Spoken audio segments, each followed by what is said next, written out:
Hola a todos nuestros amigos y amigas de Radio Conexión Vida. Bienvenidos a esta nueva edición de Contextos. En el programa de hoy recordaremos uno de los libros de cuentos más variados y representativos del realismo mágico y que tiene como autor al escritor colombiano Gabriel García Márquez. Antes de analizar un poco de su narrativa breve, como es ya costumbre en el programa, contaremos la trayectoria y la vida de este gran escritor. De la vida de García Márquez se ha escrito, comentado y también tergiversado mucho, pero trataremos de hacer un balance breve de su vida y de su obra, de por sí ya bastante rica y extensa. Él nació en Aracataca en marzo de 1927 y desde su infancia compartió mucho con su abuelo Nicolás Márquez. La influencia que ejercieron las historias y anécdotas que le contaba su abuelo le sirvieron de mucho como una materia prima para sus futuras invenciones literarias, pues Nicolás Márquez había sido en su época un coronel y había participado en diversas batallas. Esta riqueza de relatos y de historias contribuyó también a que García Márquez combinara ciertos aspectos épicos, exagerados y hasta increíbles con un tono llano, colectivo y de sabiduría popular con el que luego irá marcando su propio estilo.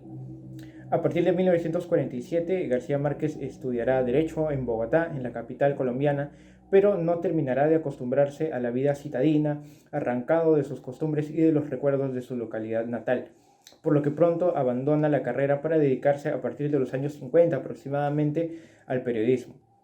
En estos años y en los próximos publicará sus primeros artículos en revistas y diarios como El Espectador y en El Heraldo, y pasará a integrar también el grupo de Barranquilla, un grupo donde conoce, pues, junto a otros autores como Álvaro Mutis o Plinio Puleyo, otros escritores de la talla de Ernest Hemingway o William Faulkner. En esta época comienza García Márquez a crear ficciones, primero en poesías a través de endecasílabos y sonetos, y posteriormente con cuentos, historias breves donde está presente desde el inicio un realismo distorsionado, o mejor dicho, imbuido de elementos en principio barrocos, luego hiperbólicos, pero equilibrados con anécdotas o sucesos bastante simples y populares.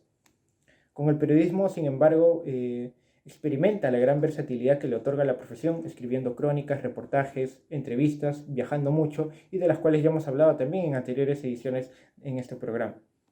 De esta manera publica García Márquez en 1955 su primera novela titulada La hojarasca.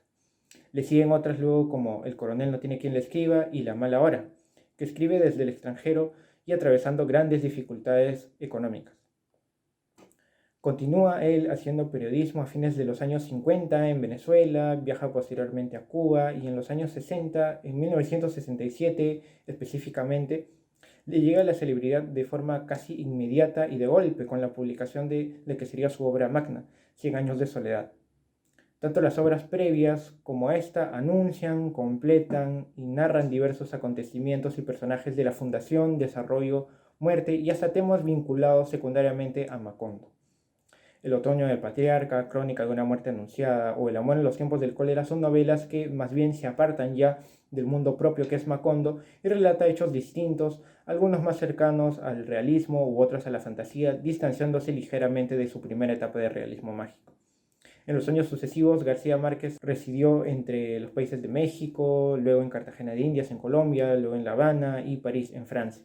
En el año 1982 recibió el Premio Nobel de Literatura y luego de escribir varios cuentos, crónicas y otras obras de mediana extensión, pero manteniendo su alta calidad, el escritor colombiano falleció en 2014 en México. Tanto su obra como su vida personal estuvieron plagadas de acontecimientos muy ricos, de viajes y de experiencias variadas. Un ensayo monumental de su obra, hasta poco después de publicarse Cien años de soledad, es Historia de un deicidio, de Mario Vargas Llosa, otro escritor con el que conformó junto con Carlos Fuentes y Julio Cortázar el boom de la literatura latinoamericana en los años 60. Y bien, sin más preámbulos, vamos a explicar un poco el libro de esta edición. Hoy hablaremos en general de un título que reúne varios cuentos escritos entre 1969 y 1972, que se llama La increíble y triste historia de Cándida Heréndira y su abuela desalmada.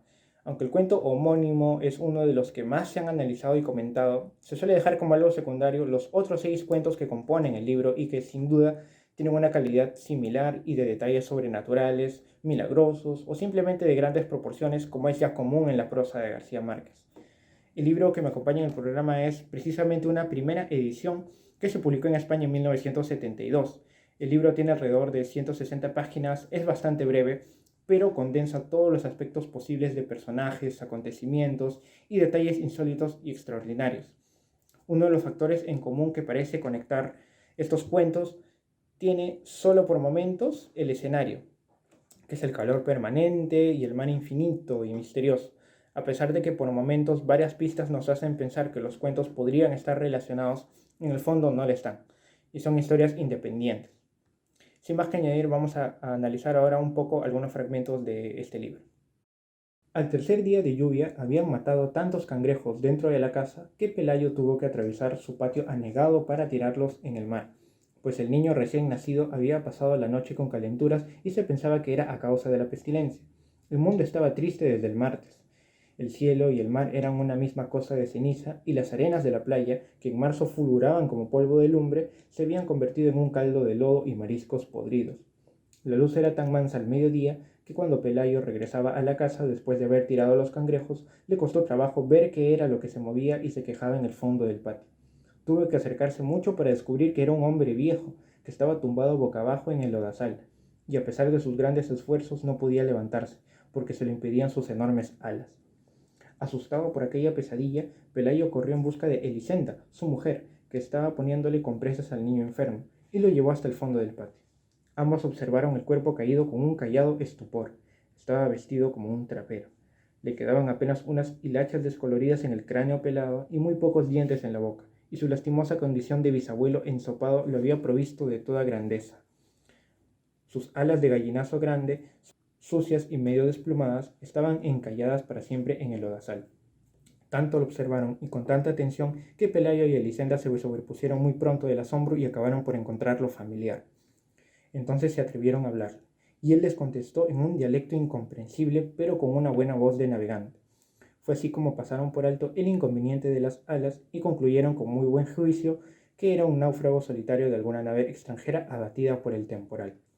Sin embargo, llamaron para que lo viera a una vecina que sabía todas las cosas de la vida y la muerte, y a ella le bastó con una mirada para sacarlos del error. Es un ángel, les dijo, seguro que venía por el niño, pero el pobre está tan viejo que lo ha tumbado la lluvia. En este fragmento, que corresponde al primer cuento del libro, llamado Un señor muy viejo con unas alas enormes, desde la primera línea sabemos que hay hechos inexplicables, pero que revestidos con inteligencia y buen ritmo, con las palabras adecuadas, los lectores las admitimos como normales o naturales. El hecho de tener un patio anegado de cangrejos muertos nos recuerda incluso a un episodio que luego escribirá un poco más detalladamente con el tiempo García Márquez en El amor en los tiempos del cólera, donde había también un patio lleno de animales muertos en sus primeros capítulos.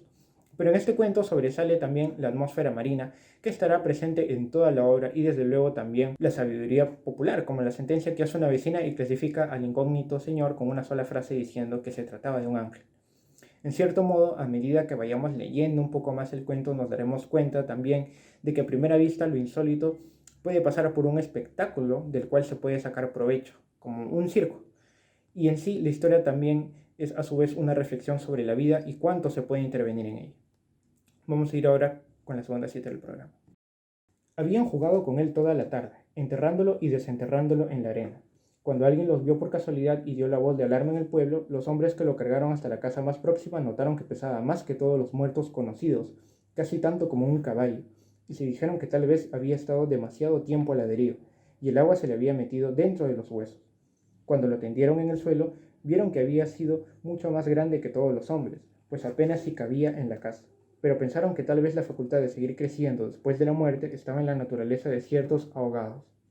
Tenía el olor del mar, y solo la forma permitía suponer que era el cadáver de un ser humano, porque su piel estaba revestida de una coraza de rémora y de lodo. No tuvieron que limpiarle la cara para saber que era un muerto ajeno. El pueblo tenía apenas unas 20 casas de tablas, con patios de piedras sin flores, desperdigadas en el extremo de un cabo desértico. La tierra era tan escasa que las madres andaban siempre con el temor de que el viento se llevara a los niños, y a los pocos muertos que les iban causando los años tenían que tirarlos en los acantilados. Pero el mar era manso y pródigo, y todos los hombres cabían en 7 botes.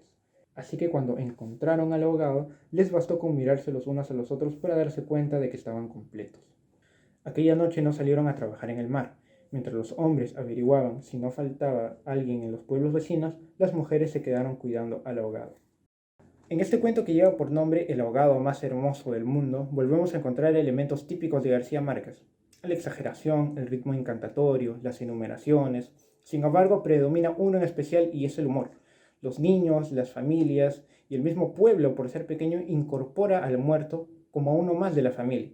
Entonces, lo que en un principio debería ser algo difícil de dar crédito o cuando menos un poco perturbador, resulta familiar y cálido.